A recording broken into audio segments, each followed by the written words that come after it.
रसूल गरीब नवाज मोइनुद्दीन चिश्ती आजमेरी संजरी হাসান ইমাম হুসাইনি রাহমাতুল্লাহ আলাইহি যিনি পৃথিবীর জমিন থেকে ৬০০০ দুনিয়ার জমিন থেকে পর্দা গমন করেছেন, তিনার অনুসারী হতে পারে, তিনার কদমের ফলোয়ার হতে পারে সবাই সিংহের মতো আরেকবার বর্জন করে বলি আলহামদুলিল্লাহ। আহলে সুন্নাত ওয়াল জামাতের আকীদা পোষণ করা যারা করে তারা খাজা গরিব নওয়াজের অবদান অনস্বীকার্য কখনো এটা ভুলতে পারবে না।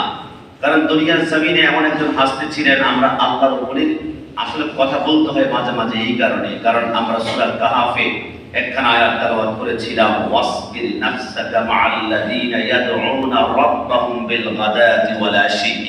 আমার আল্লাহ বলেন তোমরা যদি আমি আল্লাহকে পেতে চাও, আমি আল্লাহকে পেতে বলে আমার কিছু বান্দা আছে যারা আমি আল্লাহর খুব প্রিয় বান্দা, এরা ফানা ফেলে এরা জিকির করতে করতে তার হাত তার পা তার পশমের গোড়া থেকে আল্লাহ আল্লাহ আল্লাহ বের হয়, এদের প্রত্যেকটা জবানের গোড়া থেকে আমি আল্লাহর নাম বের হয়, এদেরকে বলা হয় আল্লাহ।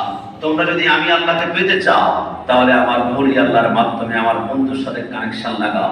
আল্লাহ আমরা তো ডাইরেক্ট আপনার কাছে পৌঁছতে চাই, ওনারা নামাজ পড়ে আমরাও নামাজ পড়ি, তিনারা হজ করে আমরাও হজ করি, তিনারা যাকাত দেয় আমরাও যাকাত দেই, তারা ডাইরেক্ট কেন বুঝতে পারবো না? আমার আল্লাহ বলে কাশিমি তুমি বলো তো তুমি কেন নামাজ পড়ো? জান্নাতের আশায় জাহান্নামের ভয়ে, রোজা জান্নাতের আশায় জাহান্নামের ভয়ে, হজ জান্নাতের আশায় জাহান্নামের ভয়ে। কিন্তু যে বন্ধুর কথা বলছি, ওলি আল্লাহর কথা বলছি, এরা কিন্তু জান্নাতের আশা জাহান্নামের ভয়ে ইবাদত করে না। তাহলে কেন করে? আমার আল্লাহ বলে ইউরিদুনা ওয়াজহা, একমাত্র আমি আল্লাহর কুদরতি কদমের দিদার পাওয়ার জন্য। জোরে বলে সুবহানাল্লাহ। কারণ আল্লাহর ওলিরা ভালো করেই জানে আল্লাহুল মাওলা ফালাহুল কুল, যে ব্যক্তি একবার আল্লাহকে পেয়ে যায় সে জান্নাত আর খুঁজতে হয় না।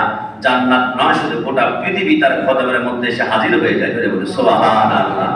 তার মধ্যে অন্যতম হচ্ছে খাজা গরিব